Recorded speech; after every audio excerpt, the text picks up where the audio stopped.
कहानी सुनने से पहले वीडियो को लाइक कर लें, सब्सक्राइब कर लें, बेल आइकन पर प्रेस कर लें। धन्यवाद।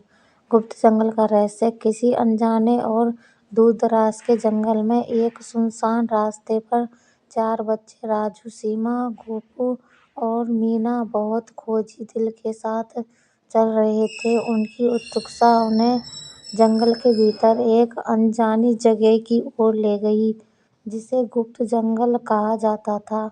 इस जगह के बारे में गांव के बुजुर्ग भी बस कहानियां ही सुनाया करते थे। जैसे-जैसे वे और आगे बढ़े, मीना ने जमीन पर कुछ चमकते हुए पत्थरों को देखा। वे पत्थर वास्तव में रंगीन क्रिस्टल थे। राजू ने एक पत्थर उठाया और उसे ध्यान से देखा। तभी जरा सी ढिलाई और वो क्रिस्टल चमकते हुए एक प्राचीन द्वार की ओर इशारा करने लगा।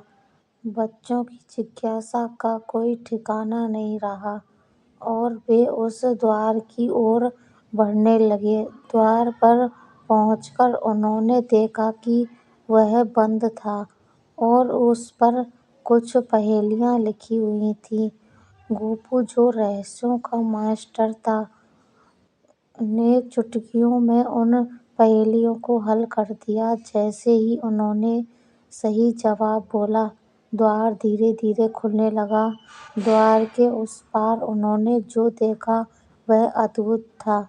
एक खूबसूरत सुनहरा वाटिका, जिसमें चिड़िया का चहचहाना, फूलों की महक और निर्मल हवा थी। राजू और सीमा उस वाटिका में खेलने लगे, जबकि गोपू और मीना ने उस जगह की और खोज शुरू कर दी। वे जल्दी ही वाटिका के बीचों बीच एक सुनहरा मंदिर पाते हैं, जिसमें एक सुनहरी मूर्ति थी। मूर्ति जीवंत नजरिए से देखती हुई और आशीर्वाद देती मालूम होती थी। तभी एक गहरी आवाज उनके पीछे से आई, "तुम चारों ने इस जंगल का रहस्य सुलझा लिया है।" ये शब्द उसी गांव के बुजुर्गों के थे। उन्होंने इस जंगल के रहस्य के बारे में बताया था और तुम्हें इसका इनाम मिलेगा। यह मंदिर हमेशा से यहाँ था, लेकिन केवल वह इसे देख सकता था जो दिल से निर्दोष और सच्चा हो। बच्चे खुशी और आश्चर्य से झूम उठे।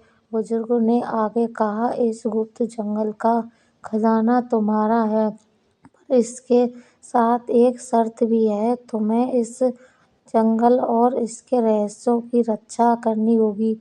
चारों बच्चों ने हामी भरी और खुशी-खुशी अपने घर वापस चले गए, जहां उन्होंने अपनी अद्भुत यात्रा और नवीन मिशन के बारे में सबको बताया। जंगल और मंदिर का रहस्य उस दिन के बाद से किसी के लिए भी रहस्य नहीं रहा, लेकिन उस वाटिका के जादुई रहस्यों का आनंद उठाने का अधिकार केवल उन्हीं बच्चों को था, जो दिल से निर्दोष और सच्चे थे। कहानी अच्छी लगे तो लाइक, कमेंट, शेयर करना, चैनल को सब्सक्राइब करना ना भूलना।